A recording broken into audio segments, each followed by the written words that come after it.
Congress party के प्रदेश अध्यक्ष उदयभान की आ रही है। ये इस वक्त का बड़ा अपडेट निकल कर सामने आ रहा है। होडल सीट से भारतीय जनता पार्टी के प्रत्याशी हरिंदर सिंह जीत गए हैं। कांग्रेस पार्टी के प्रदेश अध्यक्ष उदयभान की चुनाव में हार हुई है। उदयभान को 2632 वोट से करारी शिकस्त मिली है। बिल्कुल, ये बड़ी जानकारी इस वक्त सामने आ रही है। कांग्रेस के प्रदेश अध्यक्ष की हार हो गई है। तो देखिए, कांग्रेस जितनी मजबूती के साथ इस चुनावी मैदान में उतरी थी, उतनी ही ज्यादा करारी हार मिलती हुई नजर आ रही है, क्योंकि कई दिग्गज ऐसे हैं जिनकी साख दांव पर थी और अब चुनाव में हार का सामना करना पड़ रहा है। गढ़ी सांपली किलोई से भूपेंद्र सिंह हुड्डा लगभग अपनी सीट बचाने में तो कामयाब रहे हैं, लेकिन कांग्रेस के कई दिग्गज ऐसे हैं जिसमें उदयभान एक बड़ा महत्वपूर्ण चेहरा है जो कि हार का सामना कर रहा है। होडल सीट की हम बात कर रहे हैं, जहां से उदयभान जो कि प्रदेश अध्यक्ष हैं कांग्रेस के, हार का सामना करना पड़ा है। कई सारे सवाल अब कांग्रेस के ऊपर खड़े हो रहे हैं। जितनी ही मजबूती के साथ में कांग्रेस आई थी, उतनी ही ज्यादा करारी हार देखने को मिल रही है। पूर्ण बहुमत तो छोड़िए, जिसका दावा लगातार किया जा रहा था, सरकार बनाती हुई भी कांग्रेस अब नजर नहीं आ रही है। तो बिल्कुल ये बड़ा झटका है। कहीं ना कहीं उदयभान के लिए भी राजनीतिक संकट खड़ा कर रहा है भविष्य के लिए, क्योंकि उनके हाथों में कमान थी कांग्रेस पार्टी को इन चुनावों में जिताने की, लेकिन वो अपनी ही सीट नहीं बचा पाए हैं उदयभान, और 2632 वोटों से हार गए हैं कांग्रेस के प्रदेश अध्यक्ष उदयभान।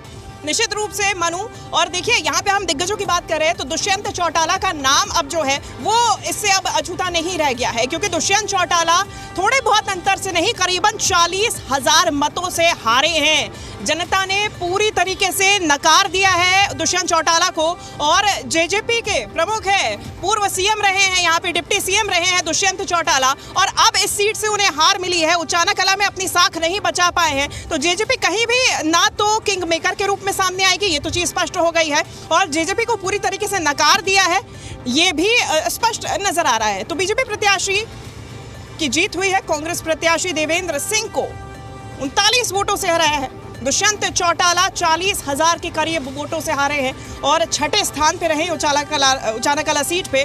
तो ये एक बड़ी जानकारी इस वक्त सामने आ रही है, और अब जो है लगातार जेजेपी की तरफ से भी यही कहा जा रहा है कि जनता का जो मैंडेट है हम स्वीकार कर रहे हैं। बिल्कुल, और इसी बीच पूर्व डिप्टी सीएम यहाँ दुष्यंत चौटाला तो हार गए, लेकिन फरीदाबाद जिले से भारतीय जनता पार्टी के लिए बहुत अच्छी खबर है। वो ये खबर है कि ओल्ड फरीदाबाद से बीजेपी जीती है। तेगांव सीट से बीजेपी प्रत्याशी राजेश नागर अपनी सीट निकाल पाए हैं। बड़कल सीट से भी बीजेपी प्रत्याशी धनेश अदलका जीत गए हैं। एनआईटी सीट बीजेपी प्रत्याशी सतीश भागना के हिस्से में आई है, यानी कि फरीदाबाद जिले की चारों सीटें जीत गई है भारतीय जनता पार्टी। देखिए, ये बड़ी जानकारी सामने आ रही है, और फरीदाबाद में एक तरीके से हम कहेंगे बीजेपी की बल्ले बल्ले होती हुई नजर आ रही है। दक्षिण हरियाणा जो कि बीजेपी के लिए बड़ा सवाल यहाँ पे बना हुआ था, दक्षिण हरियाणा में बीजेपी कहीं कहीं कमजोर भी नजर आ रही थी। राव इंद्रजीत के कई बयानों के बाद लग रहा था कि वाकई में बीजेपी यहाँ से सीटें निकाल पाएगी या नहीं, लेकिन फरीदाबाद से लगातार अब जो तस्वीरें सामने आ रही है, आधे से ज्यादा राउंड्स की गिनती पूरी हो चुकी है, कई जगह मैंडेट भी सामने आ गया है। बीजेपी की बल्ले बल्ले नजर आ रही है। फरीदाबाद सीट की हम बात करेंगे तो ओल्ड फरीदाबाद से बीजेपी के विपुल गोयल की जीत हुई है। वहीं तेगांव सीट से बीजेपी प्रत्याशी राजेश नागर जीते हैं। बड़खल सीट से बीजेपी प्रत्याशी धनेश अदलखा जीते हैं। फरीदाबाद एनआईटी से भी कांग्रेस प्रत्याशी की हार हो गई है। देखिए, फरीदाबाद एनआईटी की जो सीट है लगातार चर्चा का विषय बनी हुई थी, क्योंकि यहां से जो कांग्रेस प्रत्याशी थे लगातार अपने बयानों के चलते घिरे हुए थे। कई सारे सवाल खड़े हो रहे थे, काफी विवादित बयान भी दिए थे, नाम के ऐलान के बाद भी विवादित बयान देते आए थे, और उसके बाद अब जो तस्वीर सामने आई है वो कांग्रेस के लिए बहुत अच्छी नहीं है।